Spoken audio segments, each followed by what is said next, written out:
Okay, so let us just quickly do chapter 5. We're not going to recover chapter 5. I just want to summarize some of the main points from chapter 5. You can use the slides as an indication from where we are in the chapter and what we focused on. One thing I did note to you was in chapter 5 that we're not really going to delve too much into the mathematical reasoning behind this graph here, 5.1. It's all about just understanding the slope of the production possibility curve. I'm not here today to cover anything additionally in chapter 5 because we need to go into chapter 6. The one thing I just want to talk about here is here in the end where we talked about I think I did it, yes. Where did I stop with you guys? Okay, let me just check here. We did talk about this one,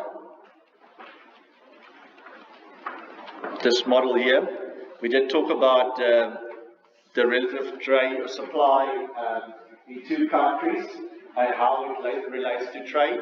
So this is very similar to what we did in chapter 4 also, just to look at, okay, if you then open up to trade, what will happen to the RS line here, which is your home country. Okay, the relative price of cloth will go up, and that will then lead to a gains of trade, okay, in this situation. And who will gain is the labor-intensive industry because cloth is a labor-intensive good. So the workers are going to be the ones that gain from this process. Okay, and that is what we explained up until last week. I just quickly want to finish with chapter 5 because it's very important to cover some of these additional sections. So you can see there's still a few slides left that we haven't covered, but a lot of them you can skip because what we do is we cover a lot. This you can study because it shows us the trade, but really what we want to get into is this one here. Okay, this is our very important policy graph on chapter 5, which shows us the skill bias, technological change. Okay, skill bias, technological change. So one thing you need to understand within the trade model is what we talked about in chapter 5 was we said that, okay, different abundances of resources. So if South Africa has a lot of labor and can quickly produce goods with cheap labor, then it will specialize in that labor-intensive goods.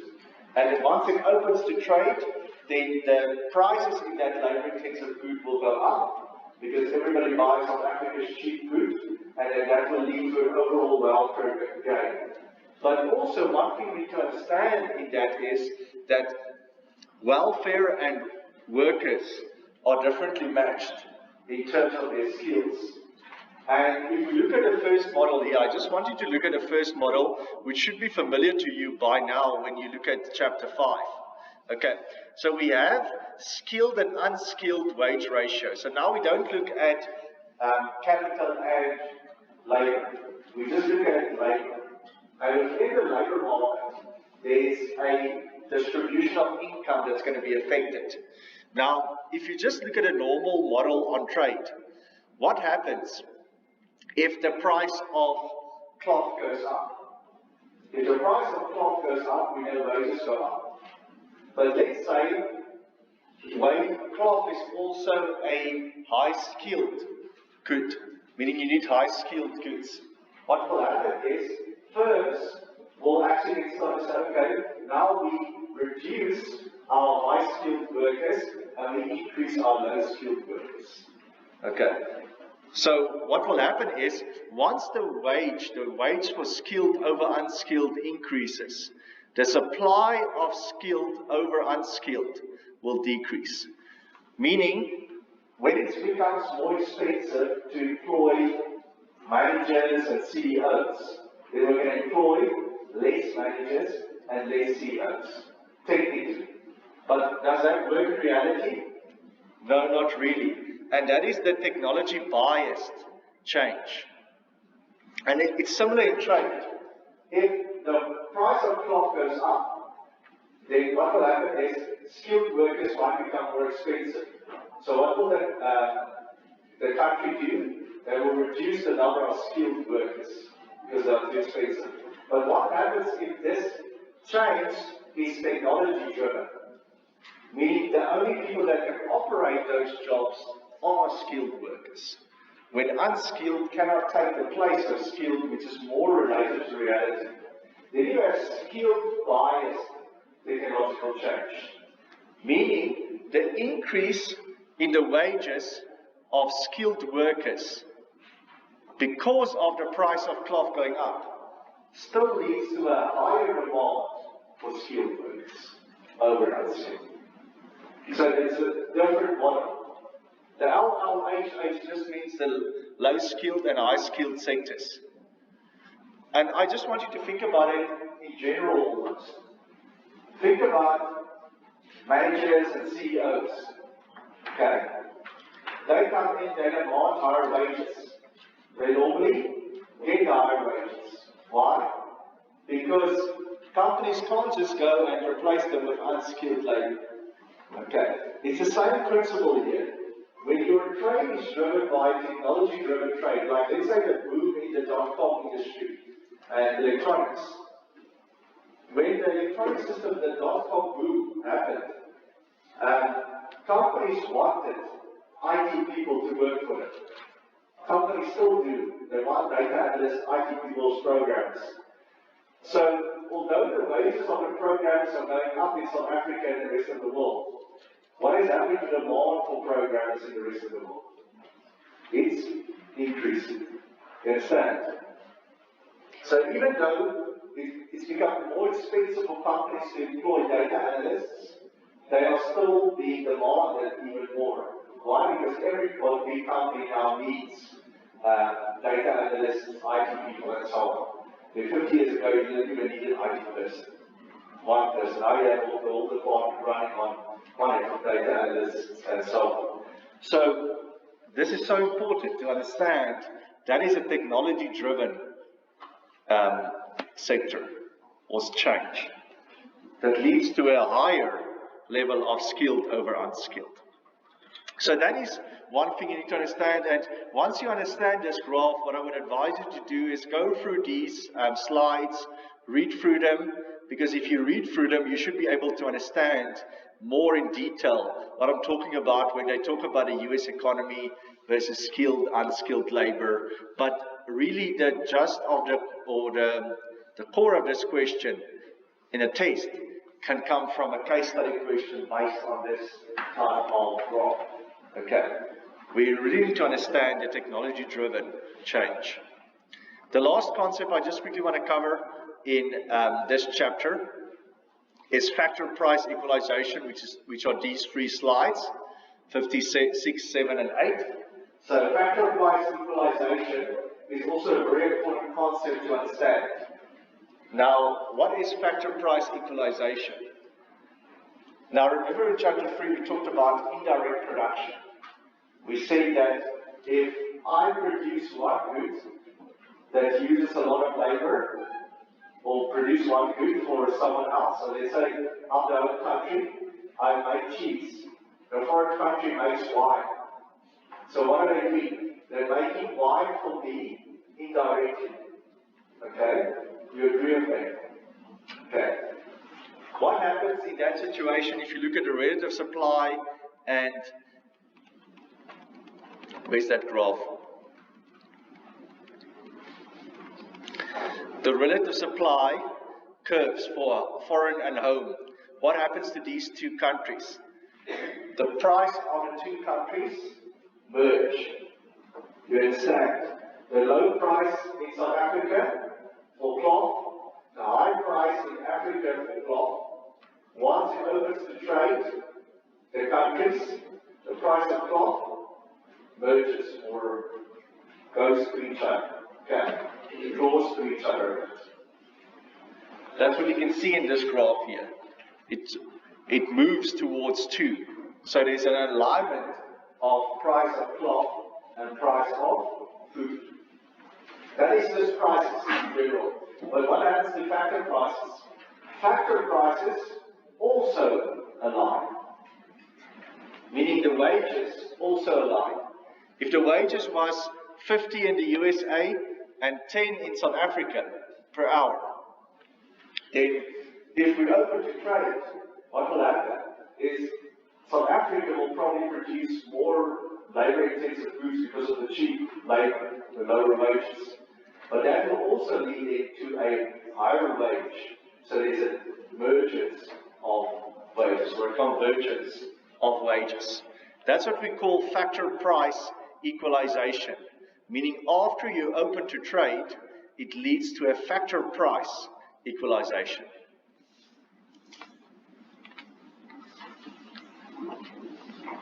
Okay. And that's very important. Okay, the model assumes same technology, but different technologies could affect the productivities of factors and therefore the wages paid to these factors.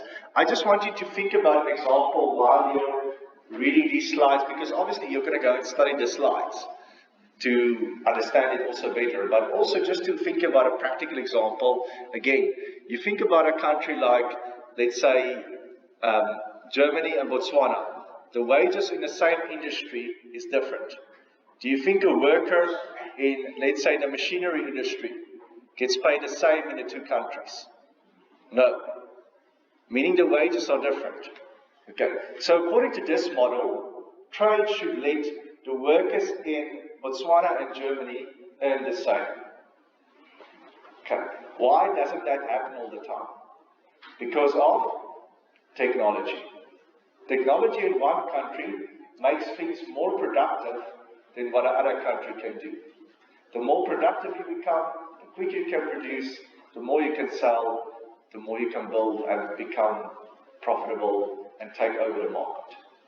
Okay, so technology, which we assume is constant throughout all these models, does have an impact. But in pure theoretical sense, trade should allow equalization of wages across countries in the same industry. Okay, why is that? Because the people from Botswana will just go to Germany and go and work there. And that will lead to an oversupply of workers, which will reduce the wages. So that classical economics 2A case. But just think about wages equalizing. Okay. Just to understand it better. And the same can apply for rent, which is the capital return. Okay. But in reality, that does not hold because of technology differences. Any questions? I know I jumped straight into the deep end with Chapter 5 now. Unluckily, there's no new lecture videos for Chapter 5, so you'll have to use the videos that are on Blackboard. But they are still good because it's still me talking about them, so you still expect the same content to come up in a test.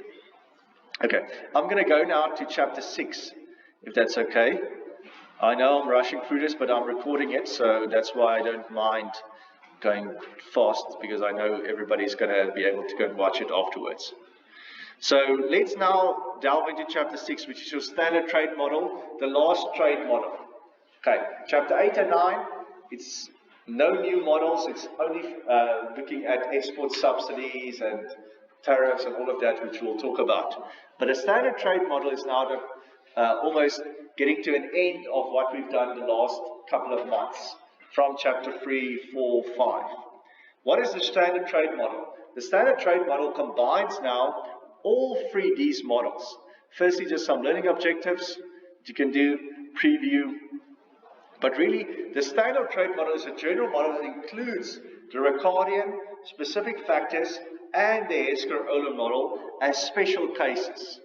Special cases, meaning we're drawing from each one of these models to build it's not really a new model. It's just rehashing some of those assumptions in the model. And some students find it the most difficult chapter, other students find it the easiest chapter to do. But let's see.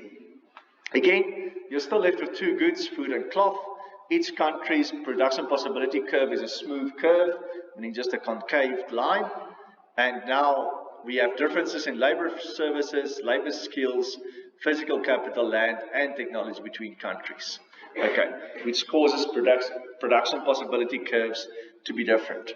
Now, what we want to do here is we looked a lot at the supply side, the production possibility curve, which will determine how much you produce. Okay, we did that in Chapter 4 and 5. What we now include in this model is looking at your relative demand line. and look at the determinants there to get to a world relative demand and supply line to get to our world price, so we can build a general model for trade. So the standard trade model is built on phi-Q relationships, which you can also study as a nice theory question. The relationship between the production possibility frontier and the relative supply line. That's easy. Production possibility curve will determine how much we produce, which is supply. Then the relationship between relative prices and relative demand, meaning our prices influences demand, which is important, and determination of world equilibrium by relative supply and relative demand. So after we know relative supply, relative demand, we can now work out our world equilibrium and then the effects that this will have on terms of trade. The price of a country's exports divided by its imports. Okay, terms of trade, which is also summarized as an indicator for your welfare. Okay, so we look at supply, demand, then supply and demand together in the world, which will then influence a country's terms of trade, which is an indicator of welfare. That is the model. Let's look at the first one, supply. Okay. Now, what a country produces, we've covered this in chapter 5, but remember, your production possibility curve will lead you to how much you can produce, and in your ISO value line will show you how much you are going to produce. Remember, we covered this in, let me just do the slides correctly. Okay. So, this is what we did in chapter 5. We said you have a production possibility curve for food and cloth production for one country, and then that will be determined by the ISO value line in terms of which point on this line will you actually produce at point Q. What is the ISO value line? The ISO value line is just price of cloth over food. In easy words, what does this graph tell us? It tells us this is how much we can produce, but we also want to know how much we can sell it for. Where our selling and our production meets, meaning it's tangent, that's going to be our point of production, our most optimal point of production. So that is supply for you. Okay. Do you understand that? Everybody good with supply? Because you don't have to know more than this if you think about supply. You know your price of, and we can also look at something like this, but these slides are nice because they say, okay, what happens if there's an increase in the price of cloth relative to food? So price of cloth goes up, food stays the same, so the relative price of cloth over food increases, which makes the ISO value line steeper. So it's going to become steeper. So there's going to be a new tangent point on this line. So your production will move from Q1 to Q2, and you will have a new supply line, as you can see here. Okay. There's our ISO value line. There's two ISO value lines there. The first one is the one where your price of cloth remains the same. Now just think about it. Price of cloth increases. So what happens to the line? It just becomes steeper. So the line becomes steeper. The same blue line just becomes steeper. And then there's a new tangent point that your production and your ISO value meet. So what happened to cloth production because of the increase in price of cloth? So price of cloth went up, so the quantity production of cloth increased. And what happened to the quantity food production? Decreased. So what can we assume? We can assume that an increase in the price of cloth over food will lead to an increase then in the quantity of cloth over food. Hence the positively sloped RS line, which is relative supply. So the relative supply of cloth over food is a positively sloped line. Why? because the price increase of cloth over food leads to a quantity, production, increase of cloth over food. It's a bit of economics 1. Okay. Just with some more complex graphs. But hopefully you understand this one. Any questions on relative demand? Sorry, relative supply. That's also what we covered in chapter 5. Now we go to relative demand and prices. What is your relative demand? Because we don't always talk about demand as much. We talked about a production possibility curve, but it doesn't tell us anything about demand. Demand is equal to the consumption. The value of an economy's consumption must equal the value of its production. Saying you can't consume more than what you produce. Okay. So, technically saying, our demand cannot go beyond this red production line. Okay. But how do we determine demand? Assume that a country's economy's consumption decisions may be represented as if they were based on the taste and preferences of a single representative consumer. Okay. Meaning, and I'm not sure, I think I see a few 1A tutors sitting here. So you should know this by now. Okay. Indifference curves. What is an indifference curve in economics 1? It shows you the consumption of a particular individual. Okay. You take 2 products, burgers and pizza. You put it on an indifference curve. It will tell you the taste of preferences for pizza and hamburgers for the same individual. Okay. We assume that this we can apply for the whole country. So we also use an indifference curve that represents combinations of cloth and food that leaves the consumer equally well off. So you're happy after this. And you're at your happiest, possibly, when you reach your highest possible indifference curve. Okay, so this indifference curve is just a happy curve. Okay, it's downward sloping. We'll look at a curve now. It's downward sloping. Why is it downward sloping? Okay, it's downward sloping because if you have less cloth, then you need more food. So again, the indifference curve shows us food versus cloth. If I have more cloth, or you consume more cloth, then I consume less food, and vice versa. So there's a negative relationship, hence the negative slope. Okay, the further from the origin make the consumer more satisfied, they prefer having more of both goods. So the further away you are from the origin, which I'll talk about now, the better your indifference curve is, the happier you are. As you move further away, the indifference curve also becomes flatter when you move to the right, meaning away from the origin. With more cloth and less food, an extra yard of cloth becomes less valuable in terms of how many calories of food they're willing to give up for it. Okay. Very, again, human nature example. Again, take 2 foods that you like, burgers and pizzas. You go out tonight, you go and buy burgers at Burger King. You go out tomorrow night, you go and buy burgers at Burger King. Go out, what's the night after tomorrow night? Okay, Wednesday. You go out Wednesday night, you buy burgers. Thursday, burgers. Okay. Do you think burgers, you will become tired of burgers? Probably. Do you think pizza will become more valuable in your tastes?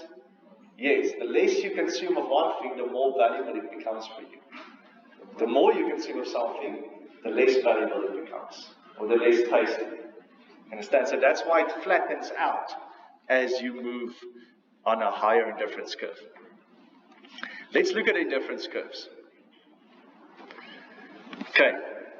There's the indifference curves. We plug into our original model. Indifference curves again, negatively sloping, and as they move further to the right, they become flatter. Further to the right also means you are happier and happier. You're consuming more and more and more.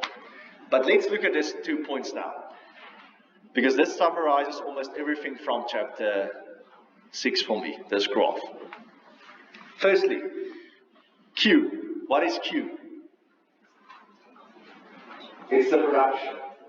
Okay? It's where your production line meets your ISO value line. That is your production point. What is point D? It's your consumption point. Why? Because that's where your highest indifference curve is tangent with the ISO value line. So the most that consumers will be willing to buy of cloth and food to satisfy their tastes and preferences needs to be tangent with the ISO value line. Anything above the ISO value line doesn't exist because they don't have the money to satisfy those needs. So the highest indifference curve that meets the ISO value line. If it meets the ISO value line, I want you to look at this here. If you follow my red dot.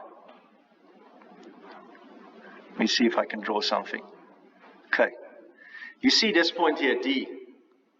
Okay. Can you see that D is away from the red line?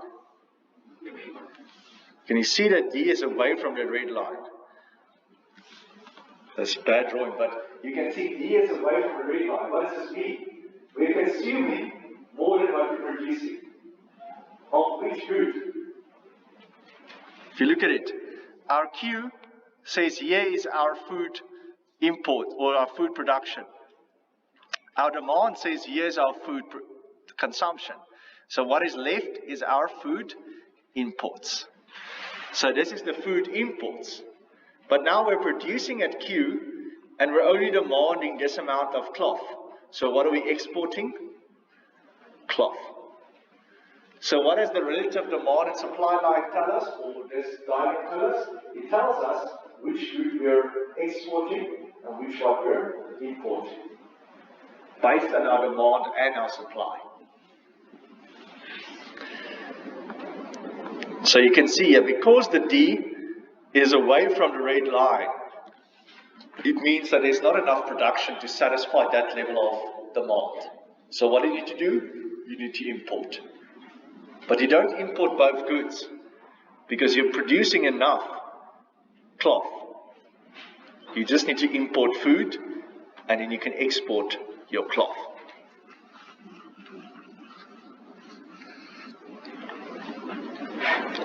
Let's just stop there. Do you understand this wrong? Is it making sense for you? Okay. Okay, what will happen is, first I'm using this. If the price of cloth goes up to this diagram, what's the first thing? What does the ISO value line represent? PC over PF. What will happen if the price of cloth goes up? That becomes steeper. If it becomes steeper, let's see if I can draw. Huh? Okay, but you get what I'm trying to do here. I'm trying to make it steeper. Why? Because then a steeper line will hit a higher indifference curve. You see? And it will still hit this one here, the red one. But if it hits a higher indifference curve, what does that mean in economics 1? A higher indifference curve means you're better off. Who's better off? The people in the country that the exports, because the exports price went up. Think about it in South Africa. If the price of minerals and raw materials goes up, our export industry grows, workers have more money, and the country is doing better. You understand? So the good you export, if that price goes up, your consumers, your people in your country will have more money to spend, so they will be able to hit a different point on the indifference curve. And that's exactly what this says here. The ISO value line becomes more steeper. Higher relative price of cloth means more calories of food can be imported for every yard of cloth export. Meaning cloth is just more valuable now. And I always tell when I read this work for the first time a few years ago, I was sitting there, I was like saying, listen, how can I make it easier for myself? And I just started thinking of a situation in South Africa where the price of the things that we export go up. As soon as the things we export, that price goes up. The people in South Africa will have more purchasing power, more stronger because of the price increase, and that will make our lives better. Okay. If the good that we export, its price goes up. Because then you're more valuable in your purchasing power or your bargaining power with other countries. And that's how you need to think about this trade model. Okay. Let's summarize it.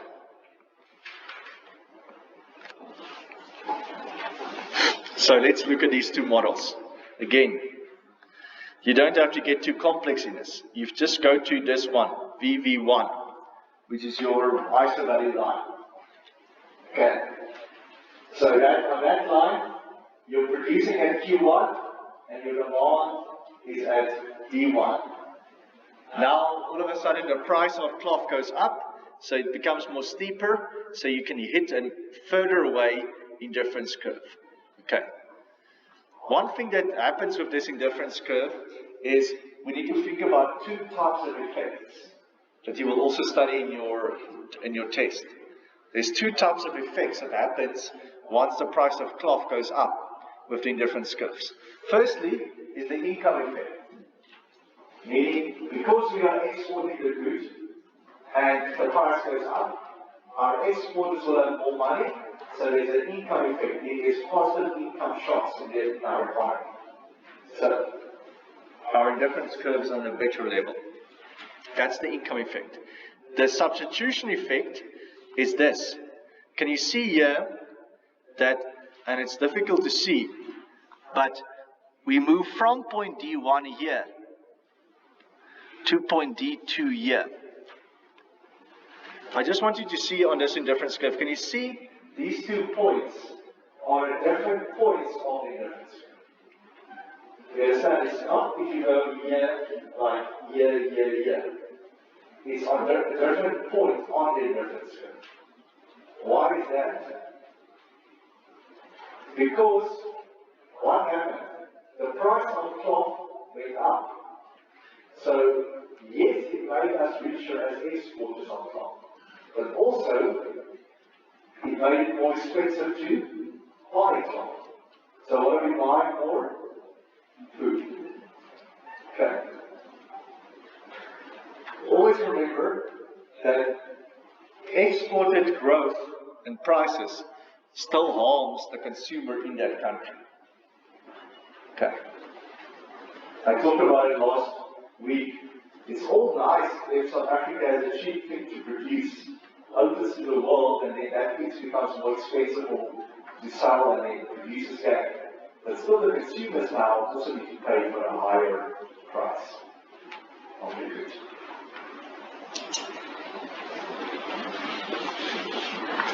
Okay. I'm trying to think about an example, but it's slipping my mind at the moment. But that's existence, the concept to understand. Okay. That you're now moving, and that is what we call the substitution effect, because now you're substituting cloth for food, because cloth is more expensive. And in here is your relative supply and demand line now equal to each other, which will also determine the world equilibrium, price and quantity.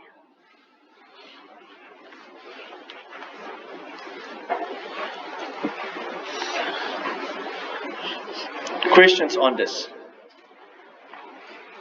In a test, what can you expect maybe with this type of question? Generally, again, understanding the fact that if you have two industries and the price of one of the products goes up, then it can influence the consumption, the production, which will then obviously influence the amount of export imports, which will then influence the indifference curve, which is really the welfare of your people. The indifference curve is an indicator of the welfare. Okay, because the higher the indifference curve, the more choices people have because the more money they have. Okay.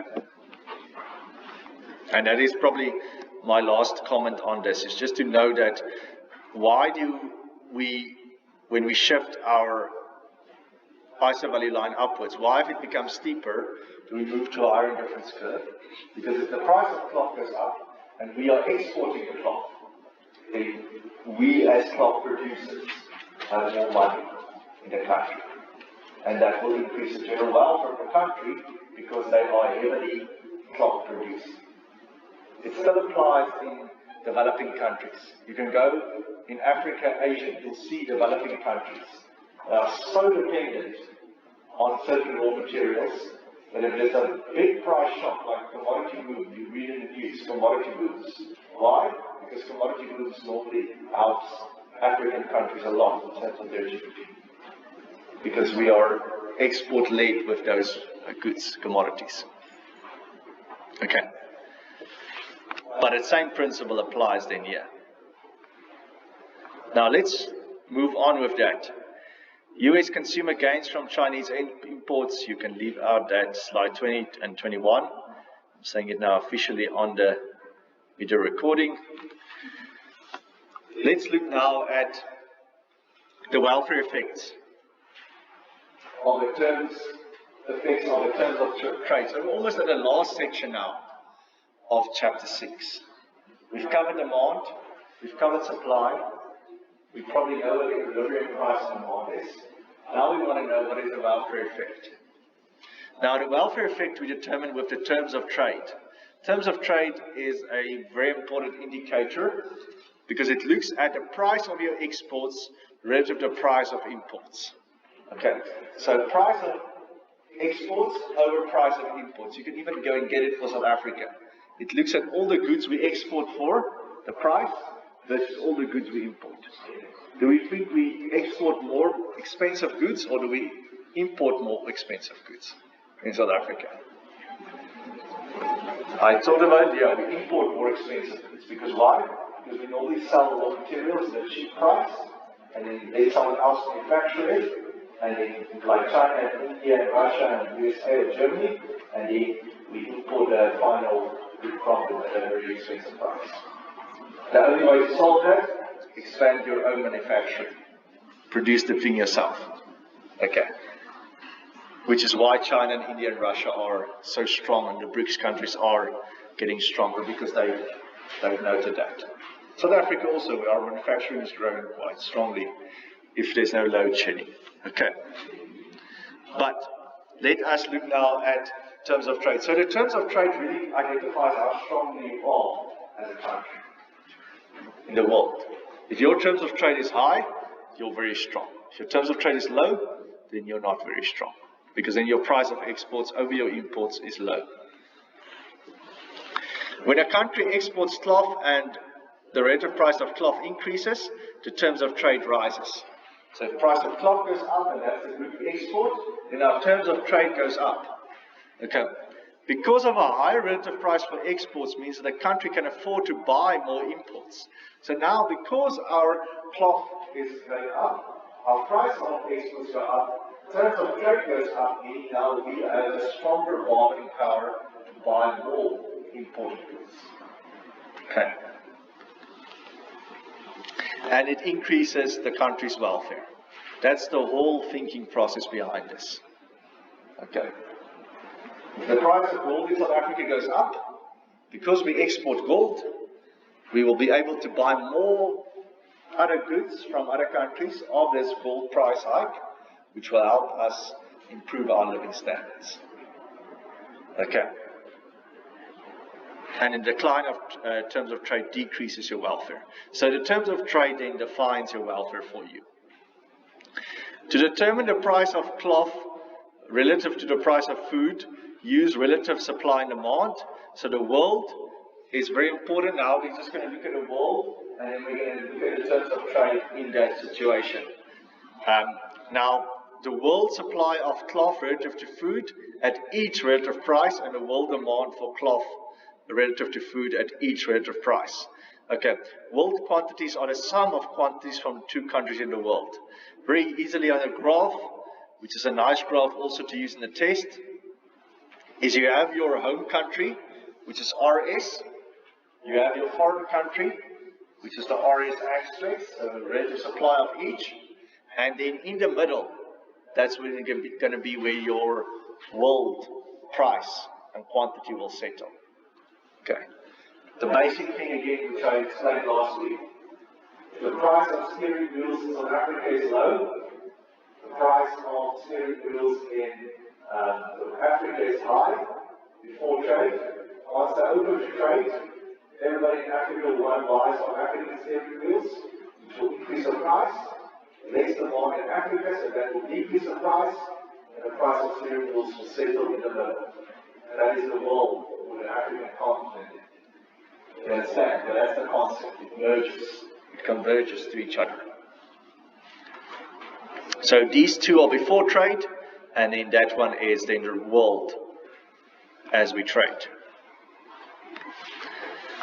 Now, let's just look at home and foreign in a bit more detail from this point of view. So what do we know? If we look at our home country and the foreign country, so again, our production possibility curve and our price of money line, or value line, which is our value line, same thing, tells us, again, the home country produce Q in terms of cloth and food, and then they demand this amount. So they actually import food and export cloth. While in the foreign country, because of the high price in food, they actually export cloth export food and import cloth. Because you can see here, here's their production, here's their demand. And this is the gap, which means they need to import. And this is the gap, which means they need to import. Again, we didn't draw in the difference curves. You're more than welcome to draw in a difference curve if you do this graph in a test. Okay, but again, from this point of view, you can now see the two countries. Okay. Now, just to look at these two countries, remember again, it's important to see that the relative price of cloth over food here was very low, meaning that is one of the reasons why this country could produce so much cloth.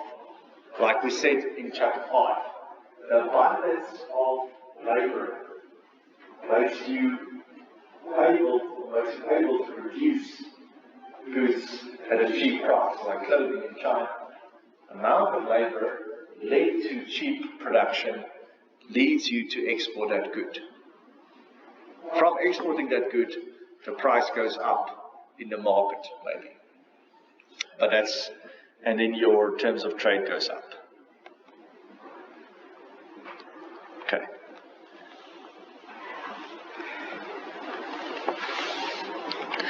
Let's now ask a few important questions, and we're almost at the end, so hopefully you're still with me. From these trade models now that we've built, we can now ask two very important questions. Is economic growth in China good for the standard of living in the USA? Meaning, if one country's economy grows, is it good for your country? Okay? And is growth in a country more or less valuable when it is integrated in the world economy? Is economic growth more valuable when you're very integrated? Or is more valuable when you're not really part of the world? The growth was purely domestic. Okay. These are questions we ask ourselves that we can now use the standard trade model to answer. Okay. And to answer that question, we focus on one key concept that we look at in this trade model, which is biased growth. We talked about it in chapter 5. When one industry expands further than another industry. Okay. Rapid growth has occurred in the US computer industries, but relatively little growth has occurred in the US textile industries. In the Ricardian model, technology progress in one sector causes biased growth.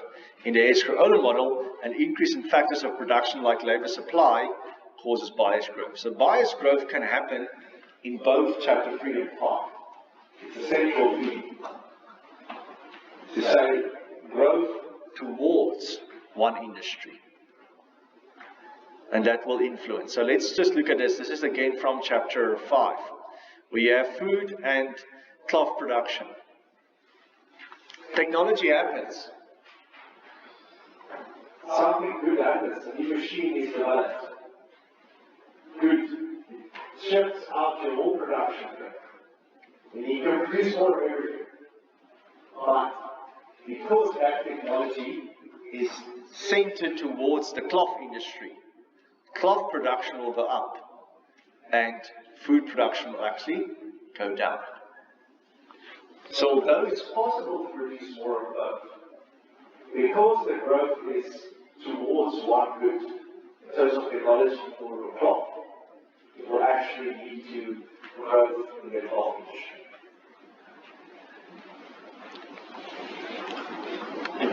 Okay. And the same can happen if it's biased towards food production. And you need to think about a small economy that's trying to make it easier and easier to produce. South Africa wants to mine in the past. We need to make it easier and easier to mine. So you buy new and new machinery to mine gold. Okay, why? Because you want to make it easier and easier to mine. But what happens if you make it easier and easier to mine, and you supply the world with more and more and more gold? What happens to the price of gold later on? It will decrease.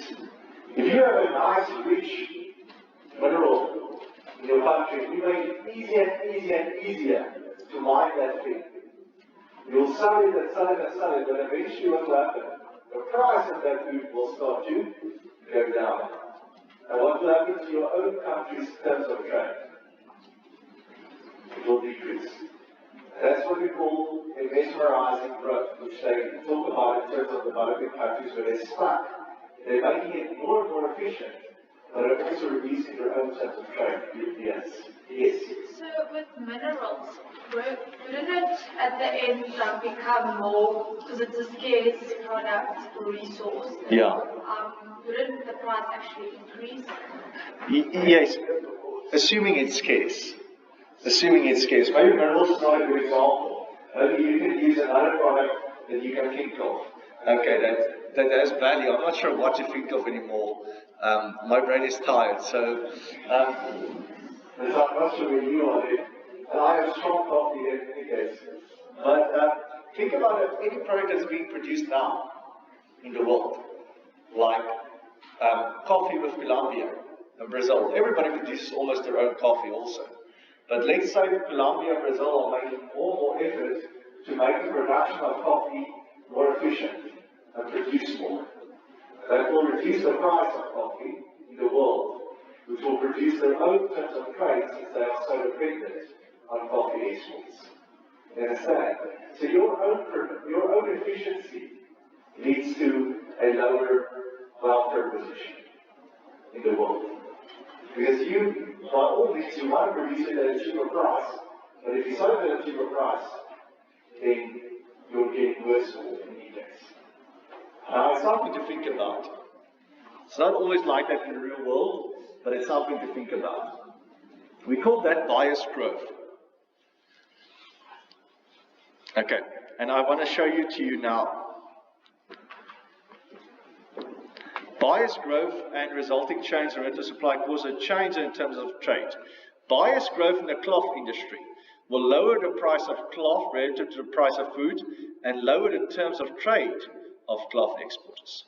Biased growth in the food industry will raise the price of cloth relative to the price of food and raise the terms of trade for the cloth exporters.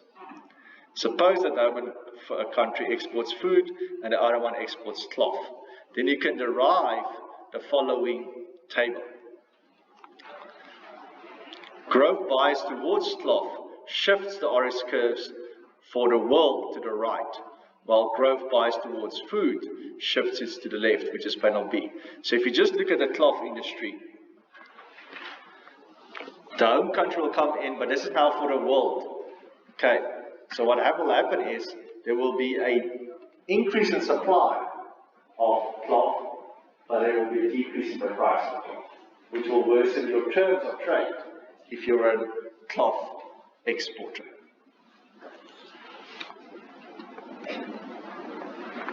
So generally what a standard trade model says is that export bias growth is growth that expands a country's production possibilities disproportionately in that country's export sector. Okay, import bias growth is growth that expands a country's production possibilities disproportionately in that country's import sector. So the export is the one that reduces your terms of trade. The import sector bias growth actually improves your terms of trade. And that's what we see here. Export bias growth reduces a country's terms of trade, reducing the welfare and increasing the welfare of foreign countries. While if you focus your growth towards import bias growth, a country's terms of trade increases welfare, increasing and decreasing the welfare of the foreign country. And that is, in simple terms, saying stop with exporting, let's say, just raw materials and focus on import competing goods. Again, I always go back to the simple example. If you cut down a tree, take a piece of wood, sell it to Germany for 20 rand, that's the low price of the export. Let them make a chair and a table for you, buy a chair and table for 500 rand. So your terms of trade in that situation is what? 20 over 500. It is very low. So what do? Do you expand the wood industry, or do you try and build a factory to make the furniture yourself? That's the whole concept. Do you expand the wood industry and make it even cheaper for Germany to buy your wood? Or do you try and compete with the chairs and furniture that you import? I know it's a simple example, but that is really the crux behind it. Questions on that? Do you understand that concept? For me, it's sometimes eye-opening to think about those things. Because you think about, it's not always just good to expand. You need to expand in the right areas. These are just slides you can skip through. And then, sure, I'm not sure. Okay, there's one more section left in chapter 6. Do you want us to cover it? Yes. Do you want to be tested on it? This is already a lot.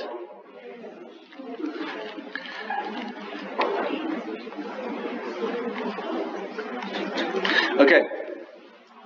I think that this section here, which is imports and export tariffs, is a nice introduction to chapter 8 and 9. So I would want you to go and work through just that section for short answer questions, but I won't test you on the graph there. I'll leave that for when we cover chapter 8 and 9. But just read through it. It's how many slides? It's just these slides. Up until slide 44.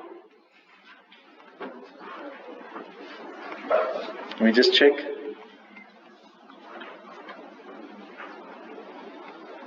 Yeah, it's just these, slide 47. No, 48. Yeah. Just until slide 48, this last section, the implications of trade because of the cloth industry subsidy and tariffs. They are quite interesting just to see if you understand the work. Leave that for last, leave that for the night before the test, read through it. It's a short answer question. but focus more on everything before that, which is everything up until, what is that? Everything up until bias growth, which is this one, slide 33. So I cancel out half of the slides for chapter 6, which we normally do, but just know that there's enough still to come. Okay, there's a lot to think about, and I don't want to overburden you with content. I want you to be really thinking in a test, because in further you're not, you need to be creative. You can't just copy and paste. Okay, further you need to have a creative element of understanding your work, applying knowledge to practice, to case study questions. Again, case study questions will be there. Questions, everybody happy? Everybody good? Thank you very much. I did record a session. I will upload it for you guys. Have a great and awesome day. Wednesday, I think there's tutorials. Just quickly before you go, next week, Monday is public holiday. So Thursday, Friday, and Monday, it's public holiday. So next week, I'm not going to see you guys. So I would just advise you to please study chapter 5 and 6. I will, however, be available for consultations. And then, what are you writing? You're writing 11. So probably that next week, Monday, we'll chat. And chapter 8, I'll put up as an outline chapter already if you want to start working through that. Okay. Thank you very much, everyone. Have a great and awesome